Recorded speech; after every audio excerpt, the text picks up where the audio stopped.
Welcome back to Straight to the Point. In today's video, I'm going to be talking about everyone's little favorite party island in the Cyclades. And no, I'm not talking about Mykonos. I'm talking about Agios. You know, the island that when you type it on your iPhone, it autocorrects it to iOS because Apple is super territorial like that? That island. And if you're new to the channel, and particularly these videos that I make, as the title would suggest, this is straight to the point, okay? These are just basic bullet points. It's meant for people who have no idea what they're looking for. They just started their search into Agios. They want to find out kind of basics so they can plan their trip around it. Look, it's meant to save you tons of hours of scrolling on TikTok or Instagram or reading. It's not a locals guide. It's not a if you know, you know. It is straight to the point, as the title would imply. And as always, go ahead and hit that like and subscribe button, and go ahead and turn on that notification bell so you never miss another episode. That said, let's get into Agios. So Agios has no airport, which means you're going to have to get there by sea. But the good thing is that there are plenty, and I mean plenty, of ferries that'll stop in Agios.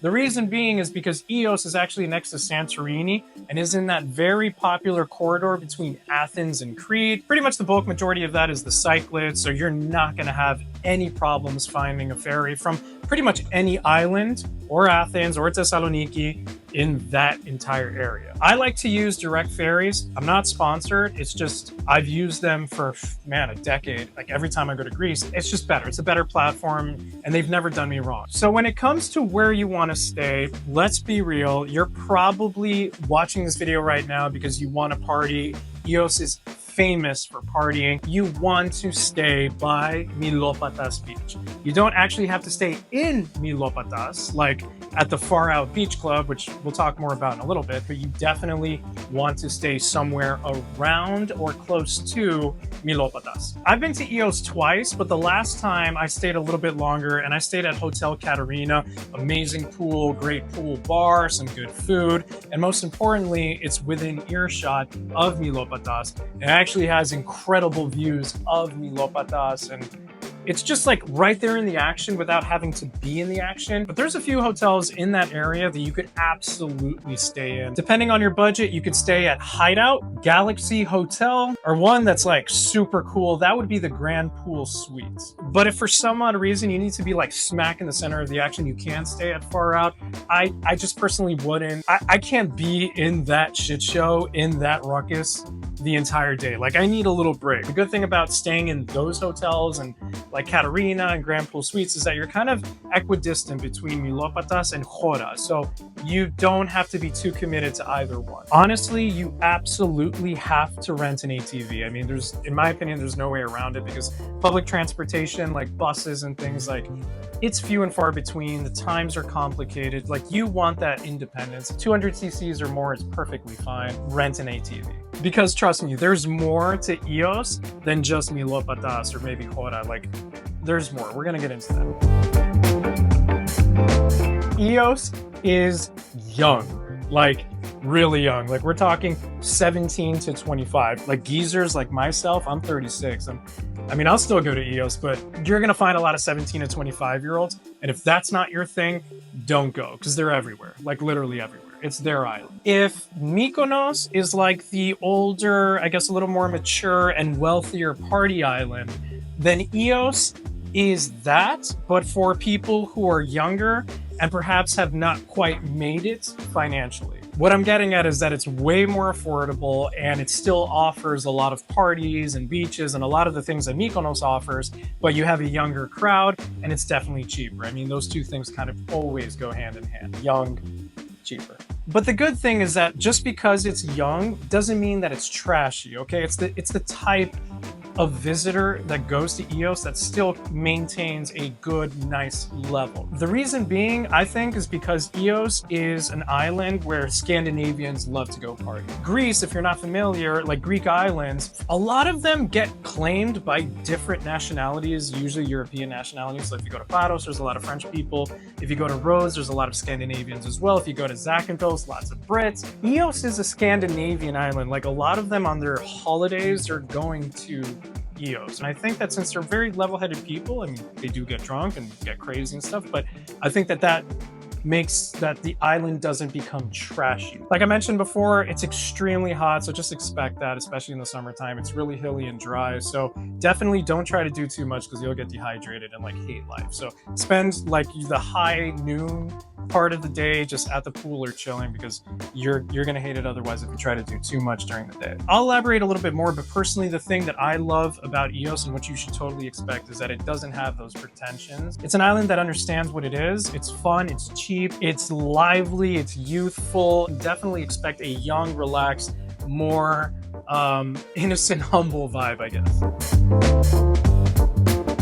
Far Out Beach, of course, is an epicenter. Of course, you're going to want to do it. It's not everything, but you absolutely need to visit at least the beach area around Far Out if you don't actually want to go to Far Out itself. It's basically like a hostel hotel that has grown over the years and has like this pool area, these incredible pool parties. It has these beach parties. Like, it's definitely the club, especially the beach club to go to in Agios. Look, every single person that you meet in Agios is going to be at Far Out, tourists, I mean, of course, at some point in their stay. Whether you're going at night, going in the day, that's the epicenter. When it comes to beaches, it's an island, it's a Greek island, it's a Cycladic island, there's plenty of beaches throughout. Truth be told, most of the beaches on Agios don't have much to do, like some of them, or a lot of them, don't even have chairs or any form of life. But there are two that are worth going to because they have a little bit more. And those two would be Manganari and Agios Theodoti. The cool thing about Manganari, which you should know takes a lot longer to get to, is that since it is on the southern tip of the island, you kind of get like this cool view on a clear day, which most days should be clear in the summer, of Santorini, because Santorini is due south and it's actually really close. And there's plenty to do. You have a taverna, you can get some drinks, you can chill on the beach. It's a good beach. But I actually ventured to Agios Theodoti just because it was just an easier drive through the center of the island to the other side. Look, you can rent an umbrella there, you can get some drinks or food at Taverna Pukos, which is right up the road. It's chill, it's simple, it's very laid back, and unlike most beaches in Agios, there's some form of life, something to do. It's not just a deserted little beach. You need to eat at Dracos Taverna, which is right next to Far Out Beach Club. I kid you not, some of the best, no, scratch that.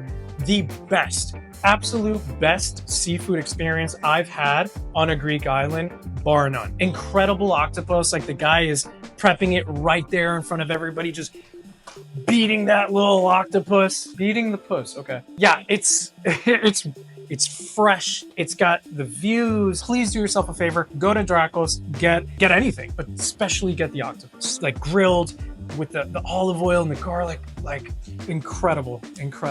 The Chora, which if you're unfamiliar with Chora, pretty much means the main town, the center town, is small, it's cute, it's not as impressive as other Greek islands, but it gets the point across. And if you're gonna go there at night especially, that's where like a lot of the bars are. Lost Boys, Jar Bar, Blue Bar, like they're all there. Definitely go check out the Chora, especially at night. Underrated part of Agios is Yalos Beach. Yalos Beach is right next to the port, so as soon as you arrive at Agios, you'll see Yalos is like this long sandy beach, and I feel like a lot of people neglect it because they go straight to Mylopatas, so they go the other way. It's a good beach, it's cool to see the little ferries come in and out, and you actually have some good food there too. Check out the archaeological site of Skarkos. It's basically the ruins of a Bronze Age village, like the original village of Agios. You can see that there were paved roads and 2-floor structures, and they even had a drainage system, and this is like 4,000 years ago. Like, this is a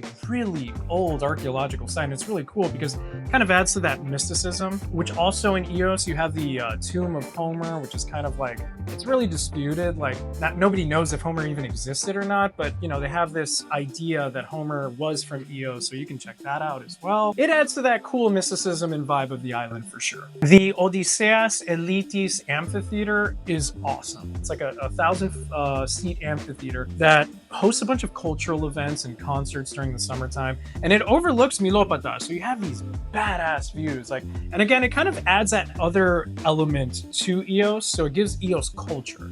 And it's really cool. And listen, even just for photo ops, it's amazing. Speaking of photo ops, one of the top sunset view areas that I've been to in the Cyclades would be this one, right next to the amphitheater, the Odyseas Elitis amphitheater. You have like this, what can only be described as like a hollowed out watchtower, just some stones lined up and stuff like that, and it overlooks the Chora. So you get the sun setting behind the Chora. I spent a couple of sunsets there, and it's so worth it, man. It takes you back. It's a view. It's incredible. To me, that's what like tops off a day. You had a long day at Far Out or wherever, sun, you ate well at Skarkos, and you go and you check out the view from that little watchtower. It's incredible. Check it out. Amazing sunset spot. Doesn't even have a name. It's just right next to the Odyseas Elitis amphitheater. My final thoughts on Agios are, whatever you do, and this goes for most Greek islands, don't do too much. Please pace yourself. I would wake up, have some breakfast, lay by the pool maybe from like, I don't know, 11 to like 1, maybe go to the beach from like 1 to 4, go eat at Skarkos. On another day, you can go out to the beaches. Don't do too much, man. You're on a Greek island. It's a party island. There's lots to do, especially considering it is a party island. You have long days, long nights. Pace yourself. This might be a super hot take, but like, I don't care. I don't care. It's my take. Agios just might be pound for pound, because of the size, the best island in Greece. Okay, before you crucify me, hear me out, hear me out. Agios has beaches, beautiful people, young people, beach clubs, incredible food, culture. It's easy to get to. It's affordable. It's not pretentious. Like, how many things do you need me to explain to you to tell you that Agios is honestly way more than just party? Like, if you're there and you just go in it with no expectation and you just want to have a good time, it is incredible. Unless for some odd reason you're allergic to fun or youth or beaches, then don't go to Agios. But otherwise, I would say pound for pound because of its size. And I guess Zakynthos and Mykonos might be the only other ones that rival it. It's everything that you need in a Greek island vacation, in a Greek island period. Agios is a star. And that's why Apple named their operating system on their phones after Agios. Well, there you have it. That was my straight to the point video on Agios. Hopefully it gave you a rough idea of where to go, where to stay, what to plan for, and what to expect, which is of course always the point of these videos. And again, if you like what you saw, please go ahead and hit that subscribe button, drop a comment if you have any questions at all, and I will see you in the next one.